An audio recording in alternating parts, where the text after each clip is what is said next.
Hey guys, I hope you are doing well. जैसा कि आप सभी को पता है, यूपी ट्रिपल एस सी लेखपाल की जो है रिवाइज्ड आंसर की आ चुकी है। और मोस्टली आप लोगों में से सबने चेक कर लिया होगा, 3 क्वेश्चंस में जो परिवर्तन हुआ था। एक तो जो हमारा हिंदी में था, जीवन पति का पूछा गया था समानार्थी, जिसमें 2 ऑप्शन जो थे वो पाए गए थे कि ये सही होंगे इसके। ठीक है, तो उसमें उन्होंने फुल मार्क्स दे दिए हैं सबको। ठीक है। दूसरा था हमारा विंध्याचल वाला, तो वो अब सही हो गया है, मतलब जिसने भी विंध्याचल को सही माना था तो उनका 1 मार्क्स मिल जाएगा। तीसरा अनएक्सपेक्टेड था। ठीक है।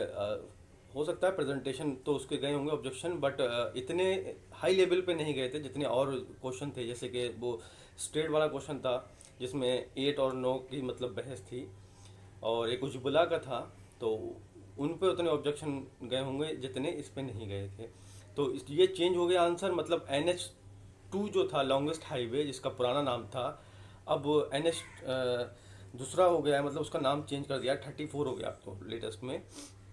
तो उन्होंने नन ऑफ दीस माना है, यानी कि डी ऑप्शन माना है। और ये बहुत ही ज़्यादा गलत किया आयोग ने। क्योंकि जो है जो नेशनल हाईवे है वो चेंज नहीं हुआ है, मतलब दूसरा नेशनल हाईवे नहीं हुआ है, और उसी का ही पुराना नाम था। या तो आप लेटेस्ट जो नाम था वो देते, तब कह सकते थे कि आपको लेटेस्ट लगाना था। तो उसमें मेरे हिसाब से फुल मार्क्स मिलना चाहिए था, क्योंकि 2 ऑप्शन थे उसमें उसमें भी, एक तो पुराना नाम और एक कुछ था ही नहीं, नन ऑफ दीज। ठीक है। तो वहाँ बहुत ज़्यादा कन्फ्यूजन हुई, और इसी वजह से बच्चों के मार्क्स भी जो हैं डिक्रीज़ हुए हैं। यहाँ पर डिक्रीज़ हुए हैं, देखने को मिले 2.5 मार्क्स तो मोस्टली बच्चों के डिक्रीज़ हुए ही हैं। और अब बारी आती है कि कट ऑफ की। अब भैया कट ऑफ क्या रहेगी? तो जैसे कि एज़ पर माय व्यू, मैंने देखा है बहुत सारे ग्रुप्स में मोस्टली बच्चों के मार्क्स जो हैं वो 2.5 डिक्रीज़ हुए हैं। ठीक है, बहुत कम लोग हैं जिनके मार्क्स जो है इंक्रीज़ हुए हैं या फिर बैलेंस में रहे हैं। मेरे एक जानने वाले हैं, उनके ही 3 क्वेश्चंस जो थे, तीनों के तीनों उनके मार्क्स बढ़े हैं। पहले उनके वो 3 कम हो रहे थे, तो अब वो 3 मार्क्स बढ़ने का मतलब है कि वो 3.75 मार्क्स, ठीक है, उनके इंक्रीज हो गए पहले से। और मोस्टली लोगों के जो है वो 2.5 नंबर जो हैं वो कम हो रहे हैं। तो कम हो रहे हैं, इसका मतलब क्या है? अब जो कट ऑफ का लेवल होगा वो थोड़ा सा डिक्रीज होगा। ठीक है। और कट ऑफ वेरी, अभी भी मैं वही बोल रहा हूँ, वेरी करेगी 75 प्लस पे। मतलब जो भी जनरल के कैंडिडेट हैं वो 75 प्लस वाले हैं, वो सिलेक्शन लेने की उनकी पूरी उम्मीद है। ठीक है। आप अपनी होप ख़त्म ना करें।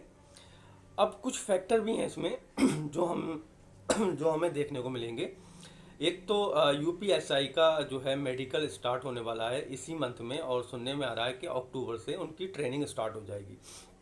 तो अगर हम मान के चलें कि 10,000 बच्चे जो सेलेक्टेड थे UPSI के, उसमें से उन्होंने 7-8 हज़ार बच्चों ने तो दिया ही होगा पक्का लेखपाल का एग्ज़ाम। उन 7-8 हज़ार में भी अगर 5,000 बच्चे भी इधर 5,000 तो बच्चों ने अच्छा किया ही होगा, जो 70 प्लस होंगे, मतलब 70, 75, 78, 80 तक। क्योंकि वो सेलेक्टेड है। ऐसा थोड़ी है कि सबको पता है कि हाँ भाई नकल तो हुई थी, बट सब नकल से थोड़ी ना पास हुए थे। तो उसमें बच्चे अच्छे भी होंगे, उन्होंने लेखपाल का एग्ज़ाम भी दिया होगा। तो मैं मान के चलता हूँ 5,000 भी नहीं, 3-4 हज़ार तो बच्चे होंगे ही जो यहाँ लेखपाल में होंगे, तो वो कम होंगे। ठीक है। दूसरा NTPC का जो है रिज़ल्ट आना शुरू हो गया है, और लेवल 6 का कल जो स्टेशन मास्टर है और CA, उसका रिजल्ट आ गया। तो कुछ बच्चों को उसमें भी हुआ है, तो वो भी अब नहीं जाएंगे। यानी कि NTPC के भी अगर मान लो 400-500 बच्चे हैं तो वो भी कम होंगे। साथ ही ऐसे हम देख रहे हैं कि JA यानी कि जूनियर असिस्टेंट 2016-2019, ये रिजल्ट भी अभी आने वाले हैं, और DB से पहले आएंगे। तो ये बच्चे भी उधर नहीं जाएंगे। तो बहुत ज़्यादा इफेक्ट देखने को मिलेगा हमें आफ्टर DB। मतलब अगर DB के लिए कॉल मान के चलो कि 72 भी आ गई, ठीक है, सपोज 72 भी आ गई जनरल की, तो हार्डली अगर बढ़ा तो 1 नंबर बढ़ेगा।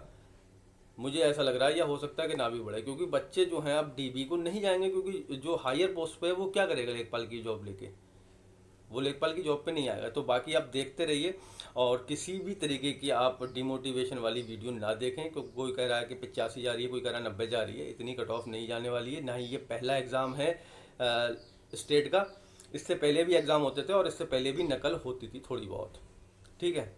अगर हम UP SSC का ही अगर लेखा जोखा लेके बैठे, तो UP SSC ने सबसे पहले जो एग्ज़ाम कराया था मुझे इसका नाम, तो वो उसमें 68% कट ऑफ गई थी। अभी मुझे उसका नाम स्किप हो रहा है।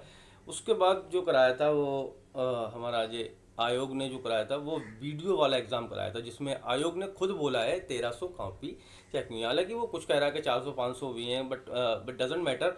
हुआ तो था उसमें 1900 वैकेंसी में, अगर 400-500 भी हैं इसका मतलब बहुत बड़ा हो गया। मतलब 25% जो है उसमें, अगर 500 भी पकड़ के लेके चलें तो 25% उसमें धांधली हुई थी। 25% ऐसे लोग थे जो पैसा दे के अपने आए थे। तो मेरे हिसाब से लेखपाल में तो इतना नहीं हुआ होगा भाई। अगर 25% देंगे तो 2000 क्या सीटें बिक चुकी होंगी लेखपाल में। तो ये एक बड़े, और इतनी बड़ी भर्ती अभी तक लेखपाल की जनरल वाली नहीं आई है। मतलब एएनएम तो एक स्पेशल कैटेगरी की थी, बट जनरल की इतनी बड़ी भर्ती नहीं आई है। तो वीडियो में भी 70% कट ऑफ थी, ठीक है। ये लोअर का एग्ज़ाम कराया था उसमें भी 71-72 पे कट ऑफ गिर गई थी। तो अभी तक आयोग ने जितनी भी परीक्षाएं कराई हैं जनरल वाली, तो ओवरऑल 72% से ऊपर नहीं गई है कट ऑफ। और वैकेंसी कितनी थी? 600, 1900, 450। अब कितनी वैकेंसी है? 8000 है। तो भाई साहब थोड़ा सा कॉमन सेंस लगाओ, थोड़ा सा एनालाइज करो। चीज़ें इतनी मतलब आसान नहीं होती, ठीक है। हमें जो देखने को मिल रहा है वो वही बच्चे मिल रहे हैं लौट फेर के हर जगह हर सर्वे में, जो एक्टिव रह रहे हैं सोशल मीडिया पर, ठीक है। 5-6 हज़ार का डेटा सैंपल लेके आप 2,07,000 बच्चों को एनालाइज कैसे कर लेंगे? कोई भी डेटा एनालाइज नहीं कर सकते। आपको 6-7 रुपये दे दिए जाएं और आपसे बोला जाए कि 2,07,000 रुपये का कुछ मतलब आइडिया लगाओ, तो वो नहीं लग पाएगा। तो भाई साहब बस इतना ही है कि डिमोटिवेट ना हो। नेक्स्ट मंथ जो है आपका UP triple S C PET का एग्ज़ाम भी है, सेकंड वाला। उसको आप देखो, ठीक है।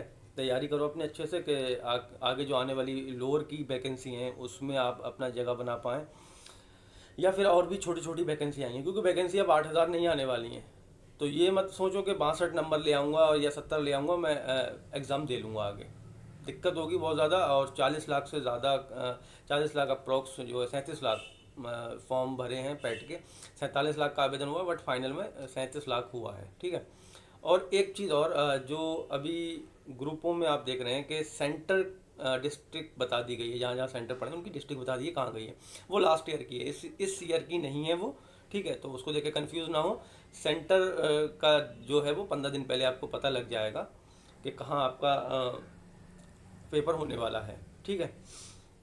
तो आज के लिए वीडियो में इतना ही। उम्मीद करते हैं कि आपको वीडियो पसंद आई होगी। बाकी 75 वाले खुश रहें, सिलेक्शन उनका हो जाएगा, उम्मीद रखें। बाकी तो सब देखो भगवान के भरोसे है, क्योंकि आयोग का किसी को नहीं पता होता कि क्या होने वाला है। कल ही हमने देखा था कि आयोग के एक मेंबर हैं, उन्होंने बताया था कि 2-3 दिन बाद आंसर की आएगी। बट उनके मैसेज करने के मतलब कमेंट, फेसबुक पे कमेंट किया था उन्होंने, किसी बच्चे को रिप्लाई किया था। मैंने वो स्क्रीनशॉट हमारे ग्रुप में किसी एडमिन ने डाला था। तो 2-3 घंटे के बाद आयोग ने आंसर की दे दी। तो जब मेंबर को ही नहीं पता कि आंसर की कब आने वाली है, तो किसी को भी नहीं पता। जो काम वहाँ पर जिसके सौंपा गया है बस उसी को पता है कि होने क्या वाला है। तो बाकी तो सब राम भरोसे है, ठीक है। 85 जाए 90 जाए, बट 75 प्लस वाले होप बना के रखें। Thank you very much. जय हिंद, जय भारत।